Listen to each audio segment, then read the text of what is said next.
وعلیکم السلام ورحمۃ اللہ وبرکاتہ۔ دیکھیے، یہ جو ڈاکٹر اسرار نے ایک دفعہ کہا تھا اور ڈاکٹر ذاکر نائک نے کہا تھا، وہ سلبی بیٹے نہیں کہا تھا۔ سلبی بیٹا وہ ہوتا ہے جس طرح انسان کا آگے بیٹا ہوتا ہے، اس کو سلبی، اس کی سلب سے نکلا ہوا، اس کو سلبی بیٹا کہتے ہیں۔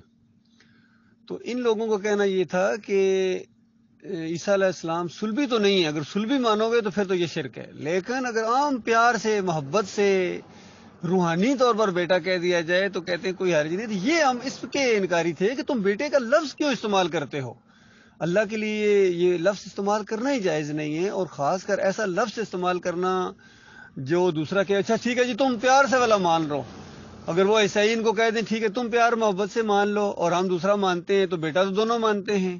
تو یہ انہوں نے جو ان کا خوش آمدانہ انداز اختیار کیا ہے ڈاکٹر ذاکر نائک نے اور ڈاکٹر اسرار احمد نے، یہ بہت ہی زیادہ خطرناک انداز ہے اور بالکل بے خوفی ہے اللہ تعالیٰ سے۔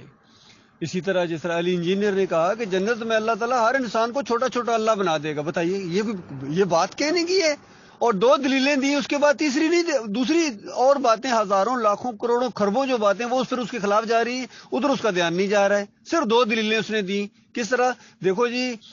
جنت میں جنتی جو چاہیں گے ہو جائے گا، اللہ بھی جو چاہتا ہو جاتا ہے، اور جنت میں چونکہ موت نہیں، اللہ کو بھی موت نہیں۔ وہ اللہ کے بندوں پہ جنت میں تو مومنوں کی بیویاں بھی ہوں گی، ان کے کیا نام ہے کھانے پینے بھی ہوں گے، اور کتنی ایسی چیزیں ہوں گی جو اللہ کی نہیں ہے، اللہ پاک ہے ان چیزوں سے۔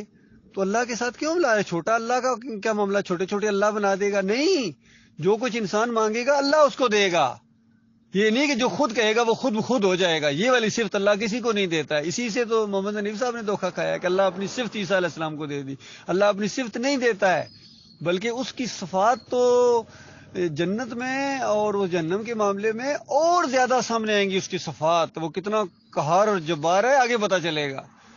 وہ کتنا سخت گیر ہے یہ آگے پتہ چلے گا ان جہنمیوں کو۔ اسی طرح سارے جنتی اور سارے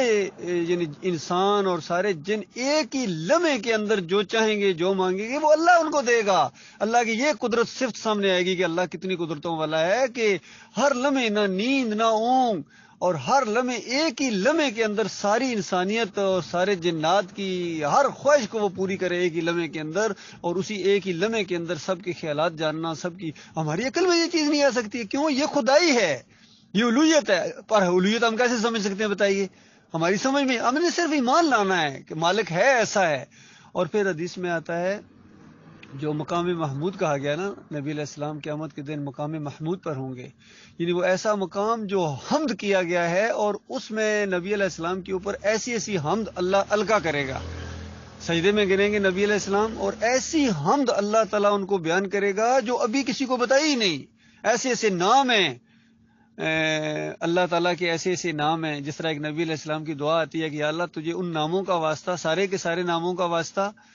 اور وہ نام جو تو نے اپنی کتاب میں نازل کیے، وہ نام جو آپ نے اپنے بندوں میں سے کسی کو سکھائے، اور وہ نام جو آپ نے اپنی حکمت کے تحت کسی کو سکھائے ہی نہیں ابھی، ان ناموں کا بھی آپ کو واسطہ۔ ظاہر بات ہے وہ ناموں میں معلوم ہی نہیں ہے، وہ اللہ کے صفت اور ہم ابھی معلوم ہی نہیں ہے، ہمیں تو وہ پوری طرح ہم نہیں محسوس کر سکیں جو قرآن میں بیان ہوئی ہے، جو حدیثوں میں بیان ہوئی ہے، تو وہ جو بیان ہی نہیں ہوئی ہے بتائیے وہ کہاں کتنی بڑی صفت ہوگی، کیسی وہ جب صفت سامنے آئے گی تو مومنوں کو کتنی خوشی ملے گی، مومن کتنے زیادہ خوش ہوں گے، تو یہ ساری نعمتیں ہوں گی اللہ تعالیٰ کی وہاں۔ تو اس طریقے سے ان لوگوں نے اللہ کی بڑی توہین کی ہے، چاہے یہ علی انجینئر ہو، ڈاکٹر اسرار ہو، مودودی ہو، قرآن کا مذاق اڑایا، یقین کیجئے قرآن کا مذاق اڑایا انہوں نے۔ اس سے بڑا کیا مذاق ہے؟ تو یہ مودودی صاحب کہتے ہیں یہ جو احصال ثواب ہے نا، یہ منی آرڈر کی طرح ہے، جس طرح منی آرڈر کسی کو بھیجو تو مل جاتا ہے اس کو، اور بالفرض وہ بندے کو نہ ملے تو واپس بھیجنے والے کو مل جاتا ہے، اسی طریقے سے یہ جو آپ احصال ثواب کر رہے ہیں اس کو ہو سکتا ہے مل جائے، بالفرض اگر ملنے والا سسٹم نہیں ہے تو آپ کو خود واپس آ کے آپ کو مل جائے گا۔ تو بتائیے اس سے زیادہ کوئی اللہ کی کتاب کا مذاق ہو سکتا ہے؟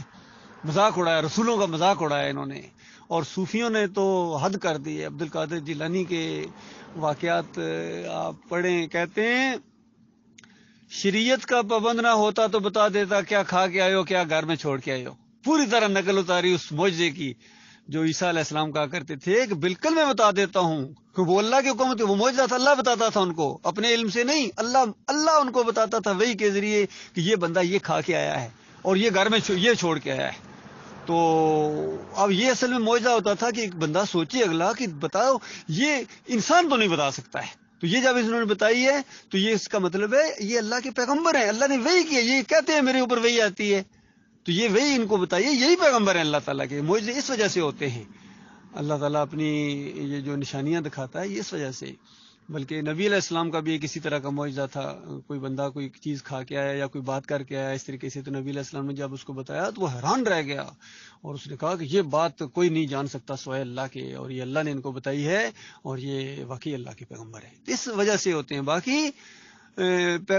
معجزات کا کچھ لوگ انکار کر دیتے ہیں، وہ اس کو جادو کہنا شروع ہو جاتے ہیں، اور کچھ ان معجزات کی وجہ سے پیغمبروں کو پوجنا شروع کر دیتے ہیں، یہ تو بھائی اللہ ہی ہیں، بھائی اللہ میں اور ان میں کوئی فرق نہیں ہے، تو اس طریقے سے وہ دوسری گمراہی کی طرف شیطان کا وہ وار ہوتا ہے۔ تو شیطان کا جو ہتھیار ہے نا، یہ بڑا خوفناک ہتھیار ہے،